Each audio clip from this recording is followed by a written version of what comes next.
What's up guys, it's Justin, and if you haven't watched my last video about how I DoorDashed for an entire day, go check that out because today I'm going to be talking about the things that I didn't know going into that day that I wish I had. For those of you who have seen it, you know that I made $176 over the course of like 10 hours. So was making like $17.50, $17.60 an hour, which is pretty good. But I've seen a lot of people say that they can make $20 or more an hour, and when I reflected on what I did wrong, what I would have changed, I could definitely see how I could have hit that mark too. So stick around, I'll tell you the mistakes I made, what I plan to change, and how I think that I could make way more money.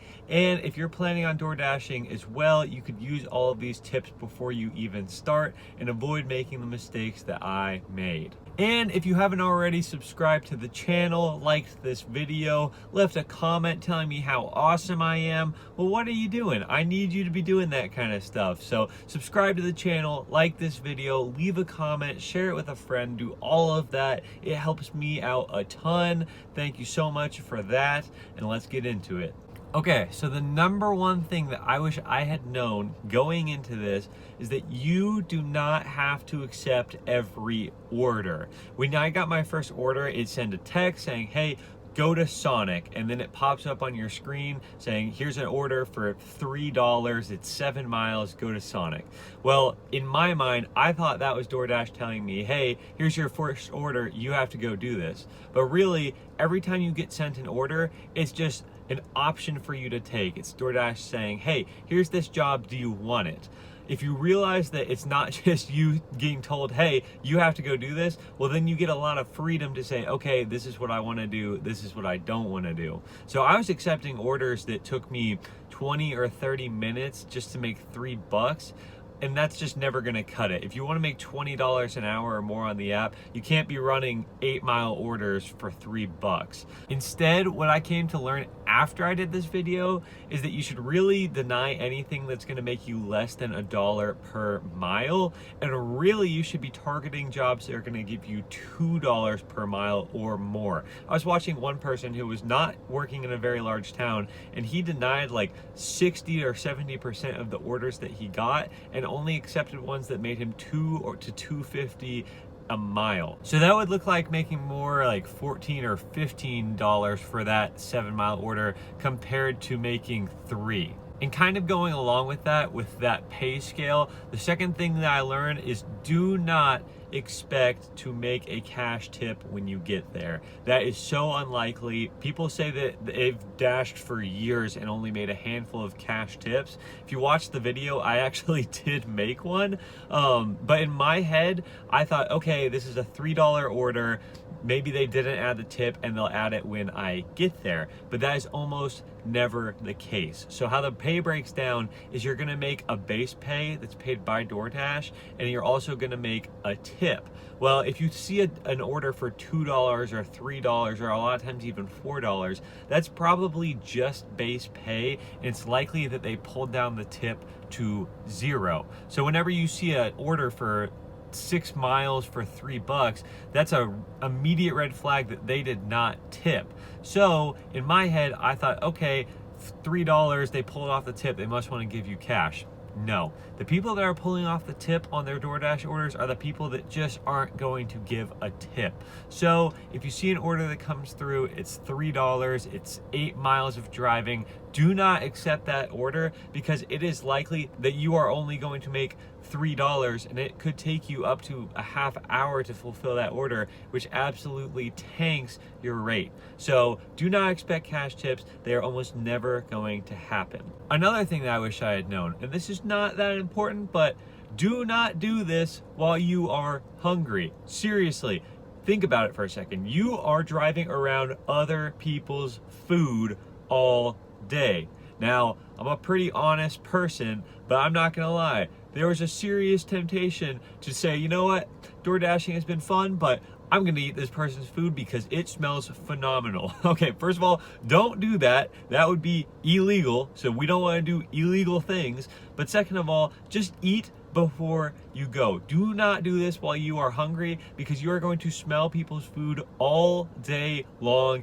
and it is going to make your day miserable if you're starving and you're just driving around other people's food. So do not do that. You're going to want to eat before you go. Bring a snack as well if you're planning on being on the road for a while. That will be a game changer for morale. The next thing I learned is that hotspots don't really matter. So if you haven't DoorDashed before, when you pull it up, there's going to be a map, and on the map you're going to see gray areas that don't really have any jobs going on. A lot of times this is just going to be where restaurants aren't even at, and then you're going to see some red areas which show where the more busy areas are. That's going to be usually where most of the restaurants are, and then every now and then you're going to see a hotspot show up, and that hotspot shows a little flame, and it's supposed to tell you where it's most busy.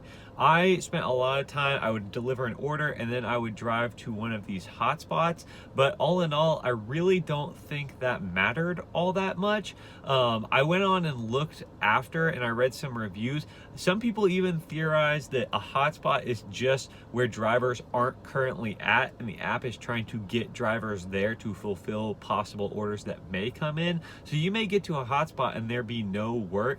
I don't know if that's true, but I can say that when I was driving to hotspots, it wasn't really changing the amount of orders I was getting or the quality of orders I was getting. It was just sometimes I would get to a hotspot and sit there, so I don't know what makes a hotspot hot, I guess. But I would say don't waste your time driving to hotspots. If you have a specific location that you know, this is central to a lot of the restaurants that I want to be going to, maybe those higher end restaurants, somewhere where you could be making more tips, just go sit there. You don't need to be driving around wasting gas getting to these hotspots. If you just pick a spot that you know is central to where you want to be, that is going to work out just fine. And kind of going along with that, maybe on a little bit of a different note, is I got the advice that if you start out in the place that you want to spend the rest of your day, that's going to help you out a lot in being in that specific area. Now, I can't specifically say that this isn't true, but what I can tell you is that I spent about 15 minutes driving from my house to one of the busiest areas of my entire city where restaurants are, and then immediately turned on my phone and got an order that was like 2 minutes away from my house. So that was pretty crushing to start the day. Like I already told you, that was a $3 order, so it wasn't even worth it. I think if I were gonna do it again, I would probably turn on my phone when I left the house and then just drive towards the area that I wanna be in. And if I got an order on the way there, great. If not, no big deal, I guess. I didn't really see a difference in that. And also, as you're going along, the app is just gonna send you to the nearest order that makes sense for the app. So they determine, okay, we're gonna give this order to this driver because they could fulfill it the fastest. So if you kind of go on an order that sends you away from that area and that puts you by a restaurant that has another order, you could start getting essentially ping-ponged further and further away from the area that you want to be in. So I don't necessarily know that if you start in one spot that it's gonna really keep you in that spot. So I wouldn't personally waste my time waiting until I get to my location. I think next time I'm gonna try just turning on the phone, and especially if you have restaurants on the way in between your house and where you wanna start, I would definitely just turn it on and you might just get a good order on the way. Another tip that I would have for anybody doing DoorDash is to simply be friendly. And the reason I say this is because I saw some pretty rude DoorDashers while I was driving myself. Now, if you watched the video, you saw that I had a little bit of a saga at Chili's. I went there, it took like 10 minutes to get an order, and then I went there again and it took like 20 minutes to get an order. And that was obviously very frustrating. I did not enjoy sitting there. I think I sat there for like 20 minutes to make $3. The customer was obviously not happy because they got cold food, and I felt frustrated that I was giving a less than stellar service for something that was completely out of my control. But when I went inside, I still tried to treat those people as friendly as possible, because at the end of the day, it's not really in their control either. We're kind of all, I guess, on a team, if you will. That might sound cheesy, but somebody else walked in and absolutely blew a gasket on these people, and it was very unpleasant to watch because this person was pretty much screaming at this lady, and I could tell that this lady was pretty flustered. I don't know if they had a lot of orders or if Chili's just sucks in general, which is very possible. But this kid came in and was just absolutely screaming at this lady, and it just doesn't do anybody any good. In fact, I'm pretty sure that I would personally be less inclined to get that person their food faster if they came in and yelled at me. So just be friendly to people, be friendly to the people at the restaurants, be friendly to the people that you're dropping the food off with, and everybody will just have a better time. And that's not just a DoorDash lesson, that's just a life lesson. Just be nice, come on now. Another thing I would definitely recommend is know which restaurants to avoid. Personally, for me, I can tell you right now, I will never ever be going to Hardee's again at the breakfast hours. Their dining room is closed, so the only option is to go through the drive-thru, and the drive-thru was at least 20 cars deep when I got there, so that kind of forced my hand to wait a long time. I already said it, but Chili's, they were terrible all day long. Actually, I guess I'll expand on that a little bit. They have a window that you can see where the food is sitting at, but they specifically tell you, do not come into the restaurant. We will bring it out to you when you say that you're here. So you sit there and you see this food in the window, and nobody ever brings anything out. And some guy finally did bring something out, and so he brought it to another car, and I told him, hey, I have a DoorDash order for whoever the name is, can you please go check and see if it's in there? Well, he went in there, checked the rack, and it was not there according to him. So I waited another 10 minutes, and that's when I went in myself, and it was sitting there, and it said it had been sitting there for 20 minutes. Like, it had been ready when I got there, just nobody brought it out. And then the guy, I don't know what happened to him, but he just never checked. So like I said, know which restaurants you will and won't go to, because regardless of the hour, I would never go to Chili's again. So those restaurants are going to change for you. You might have specific restaurants where you say, hey, I had a horrible experience there, I would never go back. I'm sure there are more restaurants that I'm going to find where I say, you know what, that is straight up not worth it to take an order from that restaurant. I'm never going back there. But you got to learn that for yourself, and then as you go along, you will get better and better and more efficient that way. And I think the last thing that I would tell any new DoorDasher is to just have fun with it. Make sure you have something fun to listen to in the car. You're going to be in your car most of the day. You can even, run around when you're getting the orders. I found that was a lot of fun if I was kind of timing myself, seeing how fast I could get things done. But make sure you have some form of entertainment when you're in the car. Make sure that you're keeping yourself entertained just in general. If you can kind of get lost in your own thoughts pretty easily, well, that's going to definitely help you out if you can just kind of entertain yourself, I guess. But you are going to be in the car a lot, and this job really is just what you make it. So if you have a bad attitude about it, you're not going to enjoy this very much. But at the end of the day, this is not a high stress job. This is not something that's going to make you stay up at night. I've had those kinds of jobs before. So seriously, this is something that you can do and you can have fun with, and you can make good money. I genuinely think that I could have made over $200 in a day.